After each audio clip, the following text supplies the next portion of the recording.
Hi, it's Lou from Christian Faith and Fiction. If you're new here today, big welcome to you. Today I want to share with you some Christian fiction books that I've read and one non-fiction Christian book. I have been recording as I've been reading, so I like to record my thoughts on the books straight away, otherwise I tend to forget them. So I'm going to share that with you. I have one non-fiction book. I have a historical fiction and a contemporary romance and two Christian sci-fi books. The Christian book club that I'm a part of chose Christian sci-fi as the genre for September, so that is what I've read, and I already read one already, so I've actually read two recently. Excited to share those with you. Let me know in the comments any thoughts you have on the books as we're going along. Just finished reading The Chaos Grid by Lindsey Lewellen, and this is a Christian sci-fi dystopian type of book. It is young adult, I think, and it is following Juniper, who is living in a world where some people are synths and they have like technology built into them and sort of technology that they use, and she is a basic, so she doesn't have any of that extra stuff added in.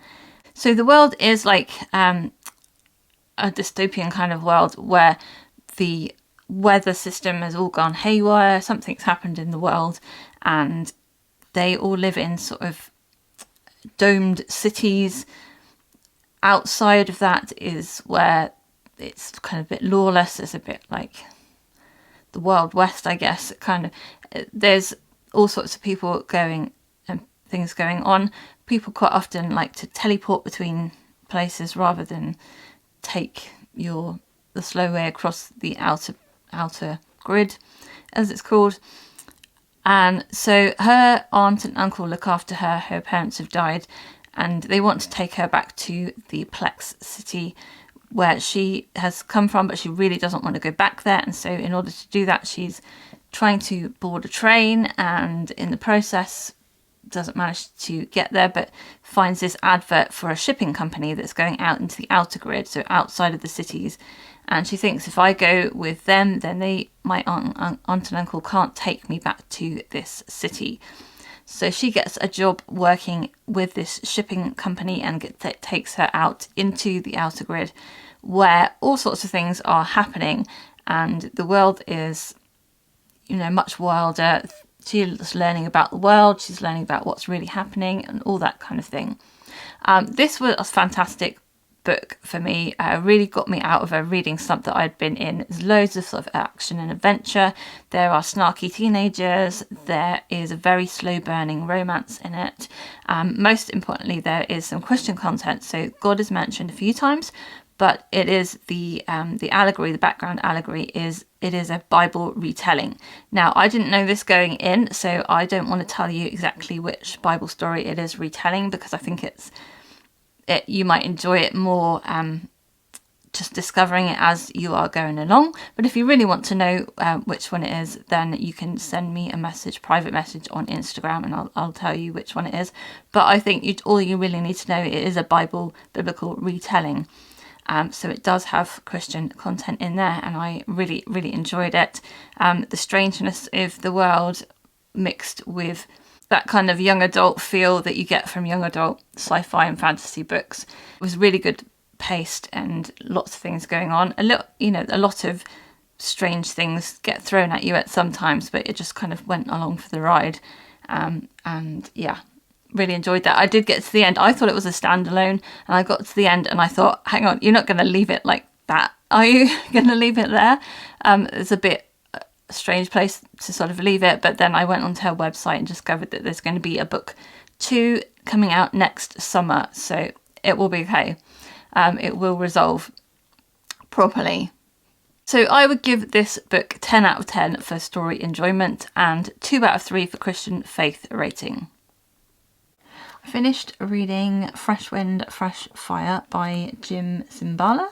This is, I think, a slightly older book, 1997.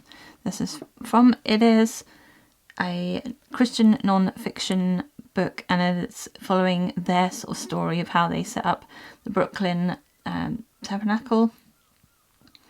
I was not really familiar with him beforehand, or the Brooklyn Tabernacle, but I did find this book encouraging. It is more of a biography, I suppose, of how they set up their church and how God moved, and just a series of testimonies of things where they prayed and people's lives who God's changed, who they've been in connection with.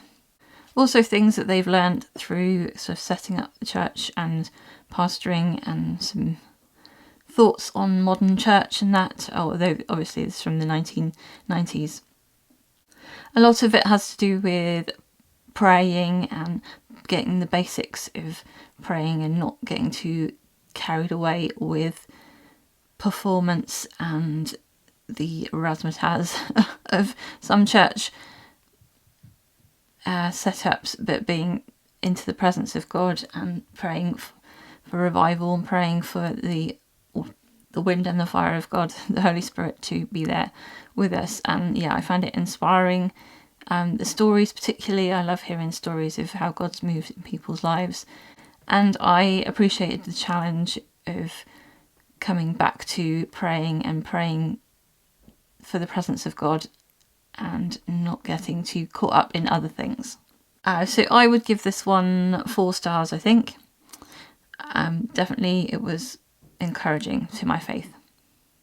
I finished reading The Juliet Code by Basham. This is a fun historical mystery series following Frederick and Grace, and they are a married couple. They are on their honeymoon in this one, and so you need to read, I would say, to read the series in order to get the full story of their relationship and the mysteries that they've been solving.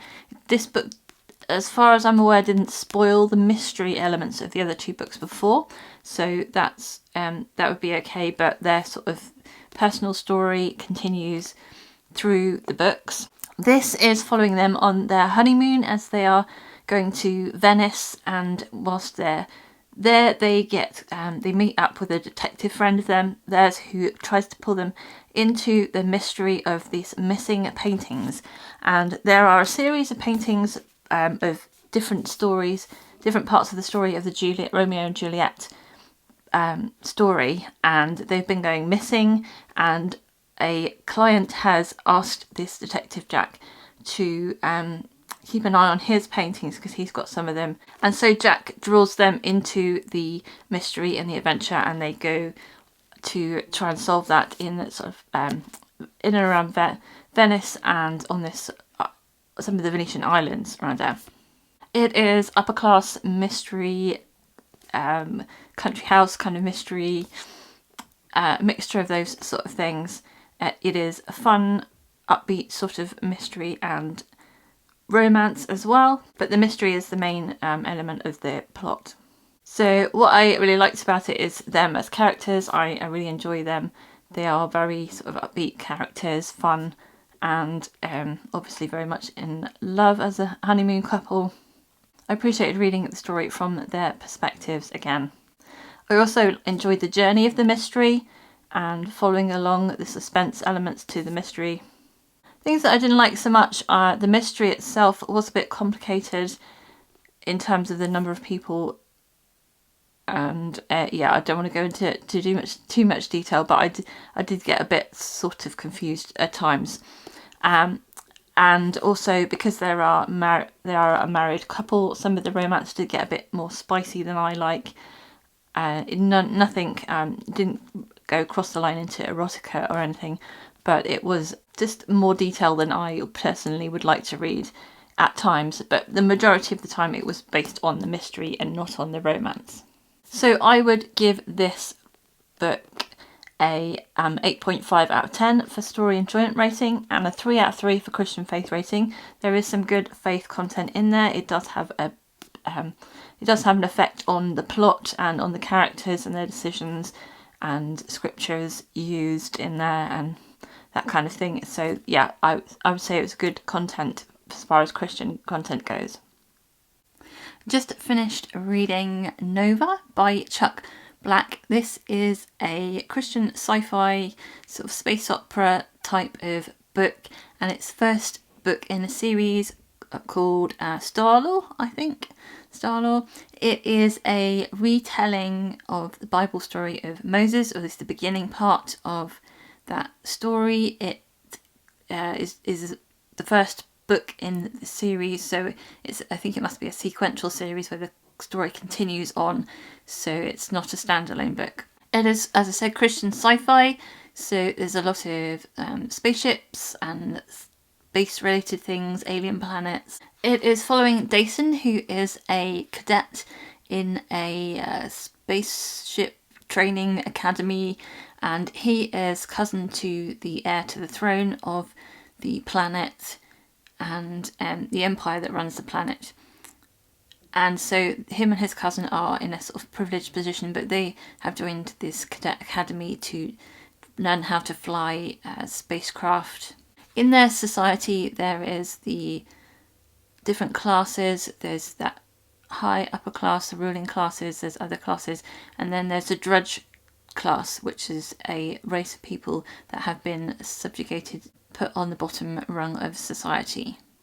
Dason likes to escape and rebel from the royal protocol, as it were, and him and his cousin go off to, dare each other to do things, and also part of that involves going into Drudge Town and being a part of their culture, trying to get away with it, just to have some fun.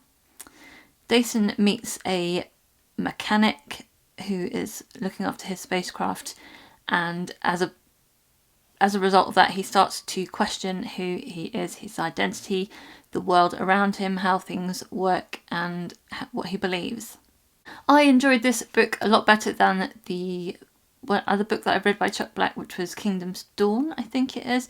It was more of a fantasy series. I didn't get into that one. This book has a lot more sophisticated plot, in my opinion, more sophisticated characters, and the way that the plot is developed, and alongside the allegory, it felt more like a fully fledged story to me. I was surprised by the amount of romance in this story. I expected it to be more just action adventure, but there is quite a strong romantic subplot that goes throughout the book in this one. I would definitely recommend the audiobook in this case. I think there are parts of the books which is more techie sci-fi that I enjoyed a lot because it was the audiobook that I might not have enjoyed if I was reading it on the page. The actors, there's two, like a male and a female narrator, they sort of act through it, and there's also background music to it, so it feels a little bit like a radio play or a dramatised version. They definitely put more emotion into the text, and whether it was like very sort of technical stuff to do with spacecrafts and flights and different things like that, which could have felt quite flat, I think, on a page. In the audio dramatised version, certainly sort of came to life in a way that I enjoyed. I liked the faith content, the allegory that was running behind it. I can see it's going to continue through the series and continue on, I guess, through some of the stories in the Bible. It sounds like it's going to continue to include some New Testament stuff as well, but that's just a guess. This one, it was very much the beginning of Moses' story, and I think Moses' story would continue in the next one as well. I really like biblical retellings in other genres. It helps me to sort of get into the mind of characters without getting confused as to what was in the Bible and what wasn't. I think it sort of goes off on its own storyline a bit more, and certainly the character Dason is slightly different from what I would think of as Moses' character, but it was really interesting to read that and to see the relationships developing and his belief system sort of changing a little over time. I think that's something that's going to progress into further books. It's quite a short book, I think. I would give it 8 out of 10 for story enjoyment and 3 out of 3 for Christian faith rating. I also finished reading Sunflower Farm's Redemption by Stacie Strong. This is my first go at a love-inspired book. They are fairly short. This one's like 200 pages long, and the book is like about that much shorter than the regular books that I read, so it is a shorter book. This is a Christian contemporary romance, a sweet romance. It is following Rose, who is the manager of a farm, the sunflower farm, and they open to tourists, and the owner of the farm has died about a year ago, and then all of a sudden the farm's now owner, the son, turns up and says he wants to sell the farm. This guy, Jesse, is actually Rose's ex-boyfriend, and she hasn't seen him for a long time. He left a long time ago because of his bad relationship with his father, and he left Rose behind. She is really angry to see him, but her feelings for him is also there under the surface. Rose had a different relationship with Jesse's father and tries to convince him that he changed as he got older. So this is a sweet romance, clean, and it mentions God plenty of times. It also mentions the church and pastors and other Christians, and brings God into the narrative and decision making. Rose is sort of in conflict between whether she's angry with him or whether she still has feelings for him, and some of the emotional transitions I found a bit jarring. They would be sort of on an emotional kind of charged scene and then just go drop flat without proper going through the process of what they were feeling in between. So it did sometimes feel a bit anticlimactic in that sense, some of the scenes. Rose is quite headstrong and a bit spiky at times, which makes her an interesting character. I also enjoyed the sunflower farm kind of setting of the place, and it felt like kind of the right book for late summer and autumn time. I would definitely read another love-inspired book because I was really impressed by the amount of faith content that was in there. It was easygoing, easy to read, and a good one for reading at night time before going to bed. So I would give this book 7 out of 10 for story enjoyment rating and 3 out of 3 for a Christian faith rating.